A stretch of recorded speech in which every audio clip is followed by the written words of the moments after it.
After this, I'm moving out. I've already packed. We'll talk later. The words hit me like ice water during what should have been the most beautiful moment of our daughter's wedding ceremony. Douglas leaned close to my ear as Victoria walked down the aisle in her grandmother's pearls, his breath warm against my cheek as he delivered his devastating news with the casual tone of someone discussing dinner plans. My name is Yvaleen Sharp, and I'm 58 years old. For 30 years, I've been the devoted wife of Douglas Sharp, managing our home in Charleston, South Carolina, while he built his reputation as a successful commercial real estate developer.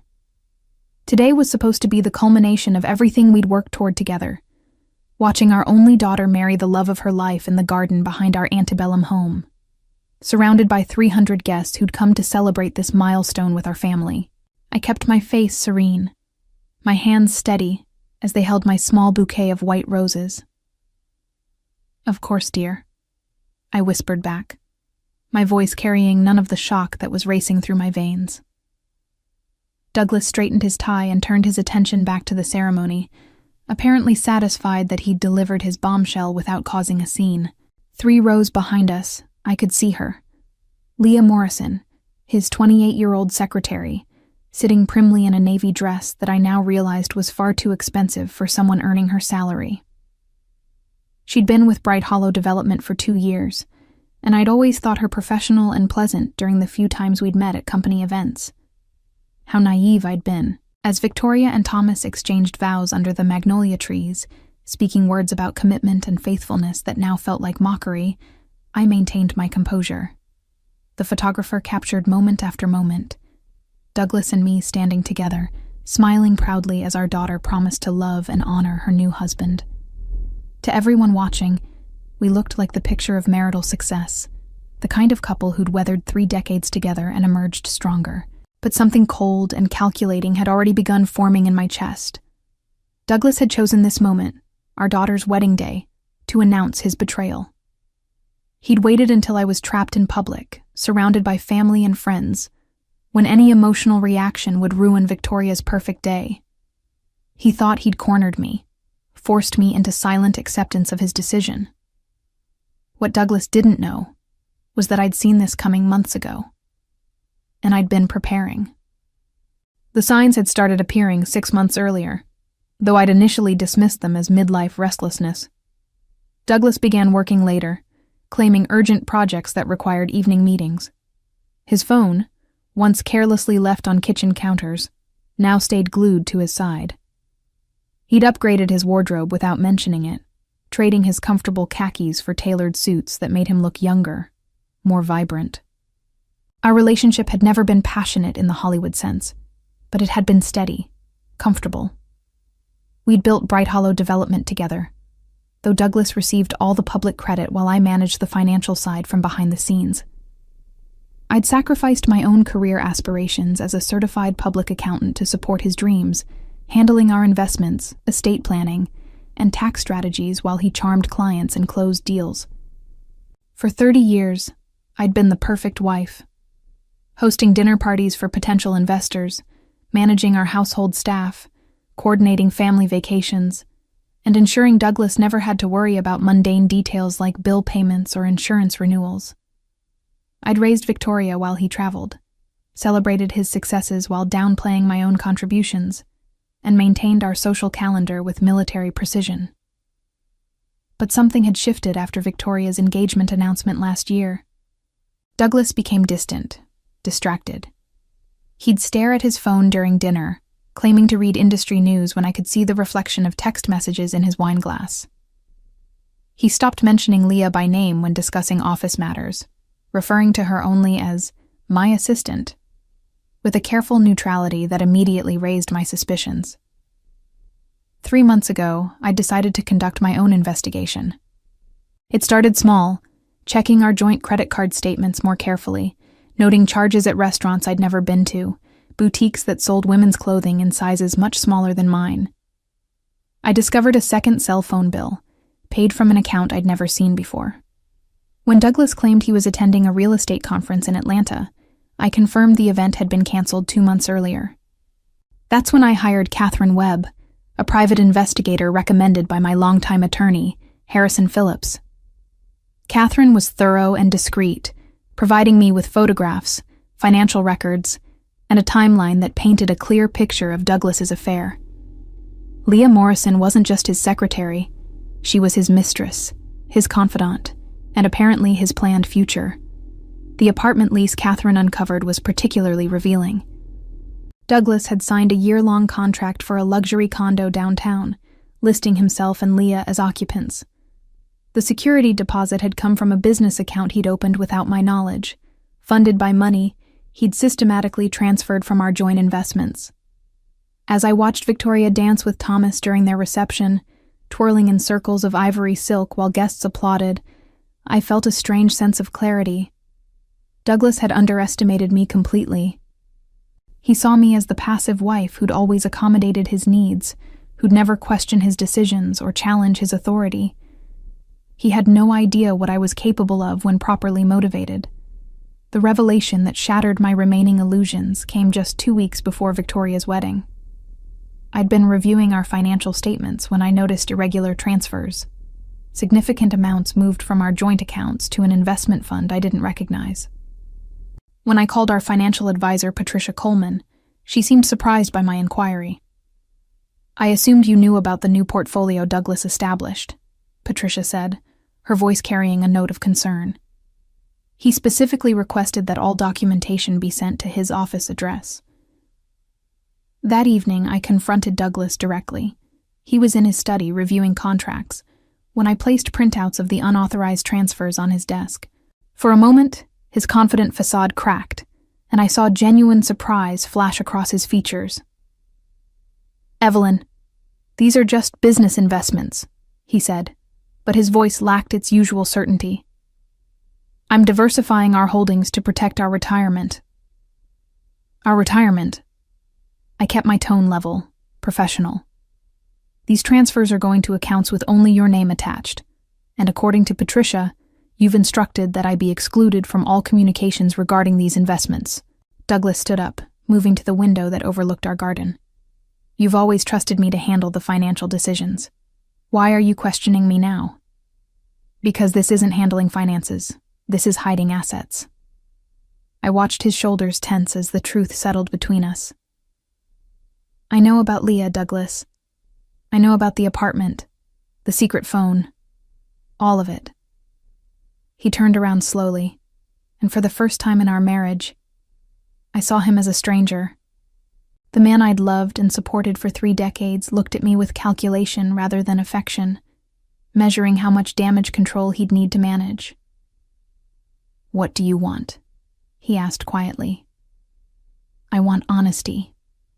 The words came out harder than I'd intended. "I want to know how long you've been planning to leave, and I want to know why you're stealing from our joint accounts to fund your new life." Douglas straightened, and suddenly he was the successful businessman again, the man who'd built an empire through charm and determination. "I'm not stealing anything. Those funds represent my contribution to our marriage, and I have every right to protect my interests." "Your interests?" The audacity was breathtaking. "I've been managing our finances for 30 years. I know exactly what each of us contributed, and it's not what you think." That's when I saw the first flicker of uncertainty in his eyes. Douglas had always assumed I was simply paying bills and balancing checkbooks, never realizing the sophisticated web of investments, trusts, and legal protections I'd woven around our assets. He'd never bothered to understand the complexity of our financial structure, because he'd never thought he'd need to. As I left his study that night, I knew our marriage was over, but I also knew that Douglas had made a critical error. He'd underestimated the woman who'd been quietly protecting and growing our wealth for 3 decades. The weeks leading up to Victoria's wedding became a careful dance of deception on both sides. Douglas continued his charade of the devoted father, enthusiastically discussing reception details and guest arrangements while secretly finalizing his escape plan. Meanwhile, I played the role of the overwhelmed mother of the bride, using wedding preparations as cover for meetings with Harrison Phillips, my attorney, and countless hours spent documenting our financial holdings. Harrison had been our family lawyer for 15 years, but this was the first time I'd met with him privately. His office overlooked Charleston Harbor, and I found myself staring at the sailboats while he reviewed the evidence Catherine Webb had gathered. "Yvaleen, what Douglas has done constitutes marital misconduct under South Carolina law," Harrison said, spreading photographs and financial documents across his mahogany desk. "The secret transfers, the hidden apartment lease, the systematic depletion of joint assets, all of this supports your position in divorce proceedings." But I wasn't interested in a lengthy court battle that would inevitably become public knowledge. Douglas thrived on his reputation as a successful family man and community leader. His real estate empire depended on trust and relationships built over decades of careful image management. "I don't want to destroy him publicly," I told Harrison. "I want him to destroy himself." That's when we developed what Harrison privately called the surgical approach. Instead of fighting Douglas's asset transfers, we'd let him continue making them while ensuring he was actually transferring money he no longer legally owned. The key was restructuring our holdings before he realized what was happening. Over the next 10 days, I signed papers that moved the majority of our assets into irrevocable trusts, protected investment accounts, and legal entities that Douglas couldn't access without my explicit consent. Our family home, the vacation house on Kiowa Island, the investment properties that generated our rental income, everything was quietly shifted into structures that protected my interests, while leaving Douglas's recent transfers as evidence of attempted fraud. The most satisfying discovery came when Catherine uncovered the full extent of Douglas's financial planning. He'd been methodically moving money for months, believing he was securing his future with Leah.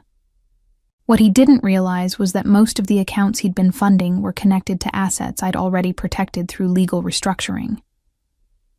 "Your husband has essentially been stealing his own money and giving it to his mistress," Catherine explained with professional satisfaction. "When the divorce proceedings begin, those transfers will be viewed as dissipation of marital assets, which means he'll be required to reimburse the marital estate." Douglas's confidence during those final weeks before the wedding was almost amusing.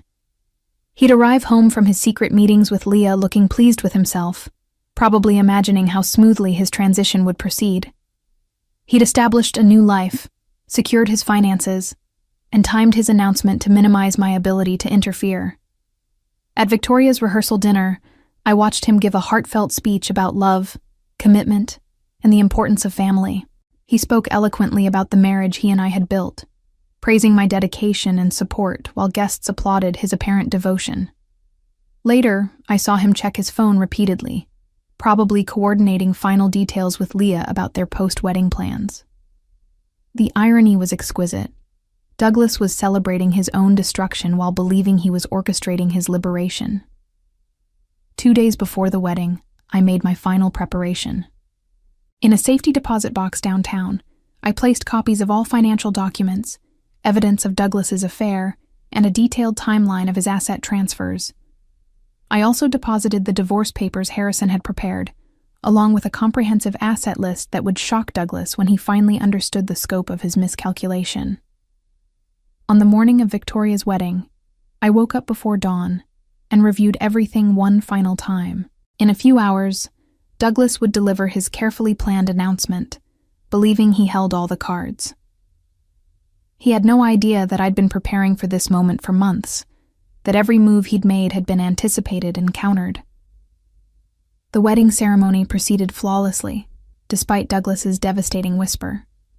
Victoria looked radiant as she promised to love Thomas through every challenge life might bring them, their words carrying weight that felt almost prophetic given the drama unfolding in the front row. I maintained my composure throughout the service, smiling at appropriate moments and dabbing my eyes with a handkerchief when Victoria's voice broke with emotion during her vows. After the ceremony, the photography session became a surreal exercise in pretense. Douglas and I posed together for family portraits, his arm around my waist as if nothing had changed between us. When the photographer requested a picture of just the parents, Douglas smiled warmly and pulled me closer, playing his role as the devoted husband perfectly. "Beautiful ceremony," Leah commented when she approached us during the cocktail hour, her voice carefully neutral. "Victoria looks absolutely stunning." "Thank you," I replied pleasantly, noting how Douglas's jaw tightened slightly when she spoke. We're so proud of her. The three of us stood there for a moment, an awkward triangle of civility masking the explosive truth beneath. Leah excused herself quickly, probably sensing the tension she couldn't quite identify. During dinner, Douglas delivered another performance worthy of an award. He stood to give the traditional father's speech, his voice strong and emotional as he spoke about watching Victoria grow up, about the pride he felt in the woman she'd become. He thanked me publicly for being the heart of our family and the woman who made all of this possible. The applause was thunderous, and several guests approached me afterward to comment on what a wonderful marriage Douglas and I had, how lucky Victoria was to have parents who clearly adored each other after so many years. Each compliment felt like a small blade, but I smiled graciously and accepted their praise while planning Douglas's downfall. As the evening progressed, I noticed Douglas checking his watch repeatedly. He'd probably promised Leah they'd leave together once the reception wound down, finally beginning their new life as a couple. Every few minutes, his eyes would find her across the room, and I could see the anticipation building in his expression. The moment I'd been waiting for came during the last dance. While Victoria and Thomas swayed to their wedding song, surrounded by family and friends who'd gathered to celebrate their love, Douglas leaned close to me again. I know this is difficult, he said quietly, but I think it's better this way. Clean break, no prolonged arguments or negotiations. I agree completely, I replied, my voice steady. A clean break is exactly what we need.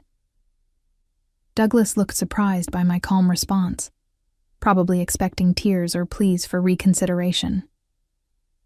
I'm glad you understand. I was worried you might make this complicated. Oh, Douglas, I said softly, turning to meet his eyes directly. I would never make things complicated for you. Something in my tone must have registered, because his confident expression flickered slightly.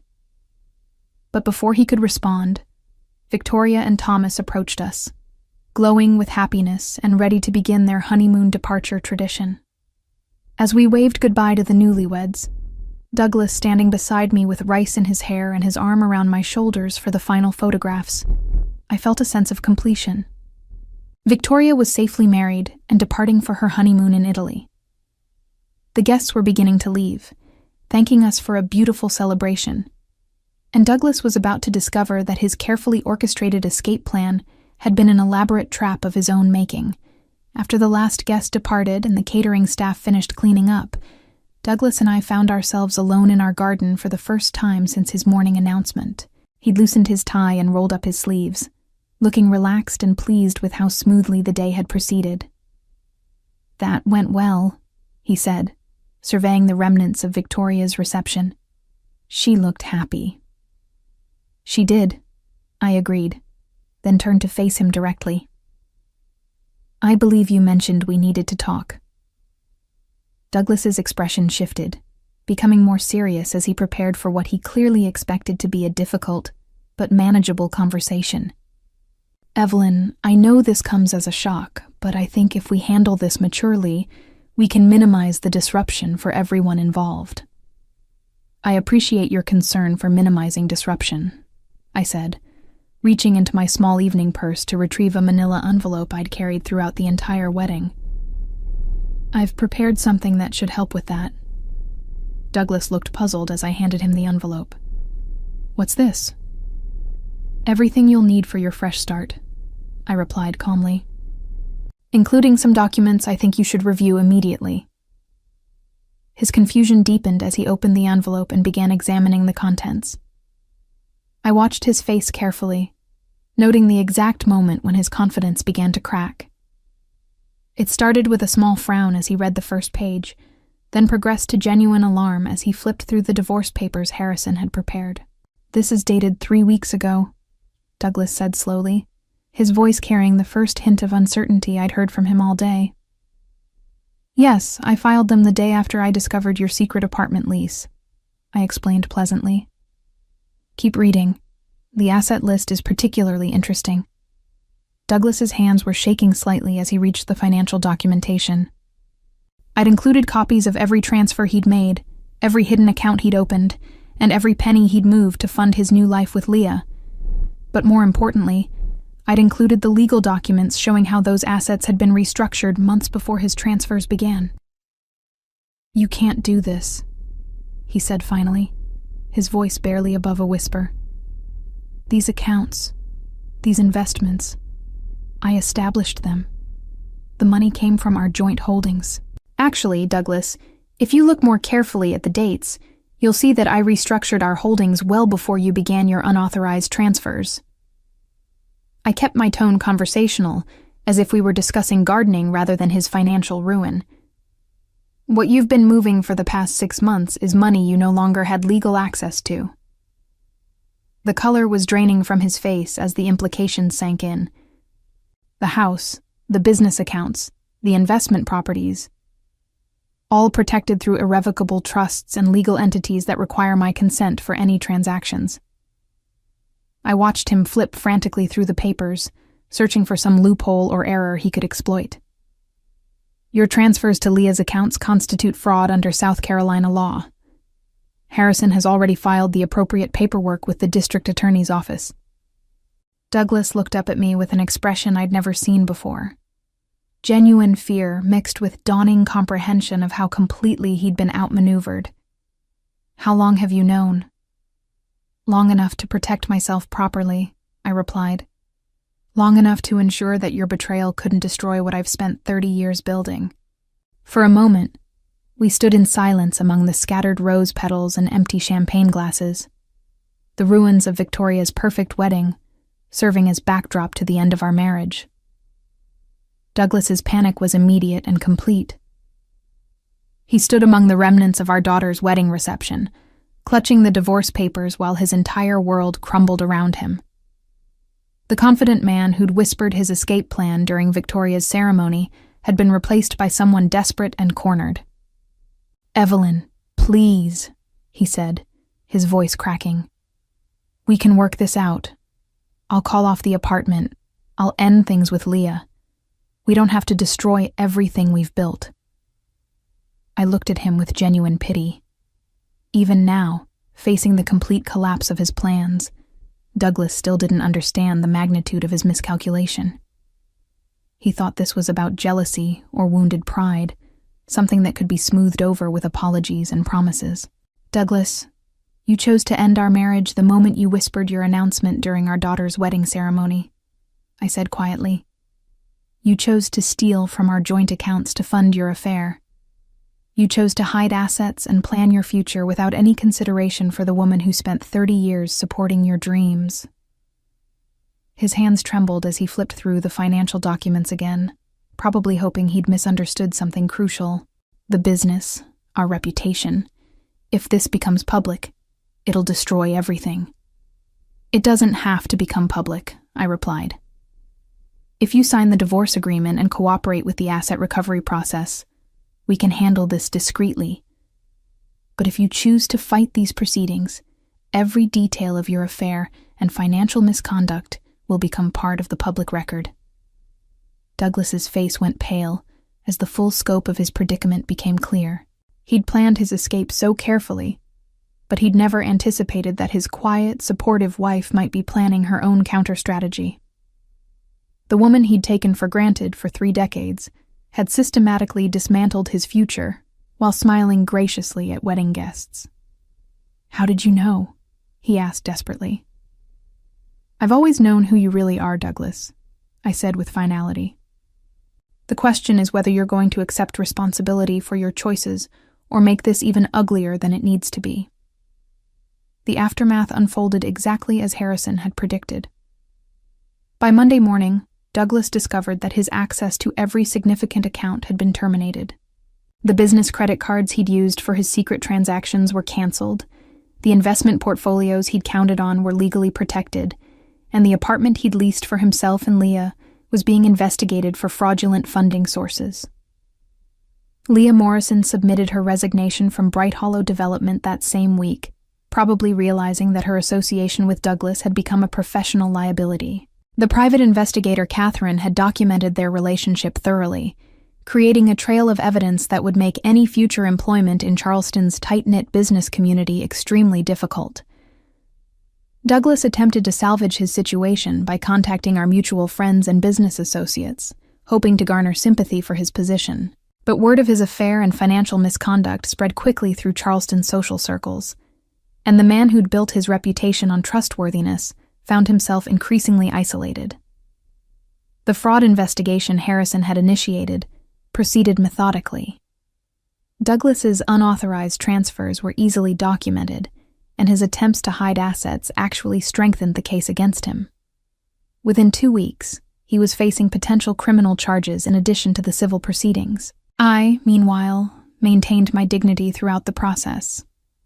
I attended Victoria's post-wedding brunch as planned, graciously accepting congratulations from friends who hadn't yet heard about Douglas's departure. When asked about his absence, I simply explained that he was dealing with urgent business matters. The irony wasn't lost on me. After 30 years of supporting Douglas's career and reputation, I was now the one protecting the family name while he destroyed everything he'd claimed to value. His carefully planned escape had become a public humiliation that would follow him for years.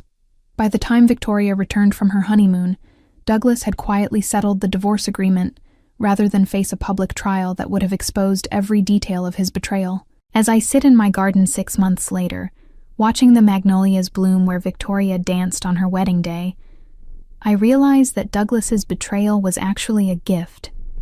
It freed me to discover my own strength and independence after decades of living in someone else's shadow. Sometimes the most devastating betrayals become the foundation for our greatest victories.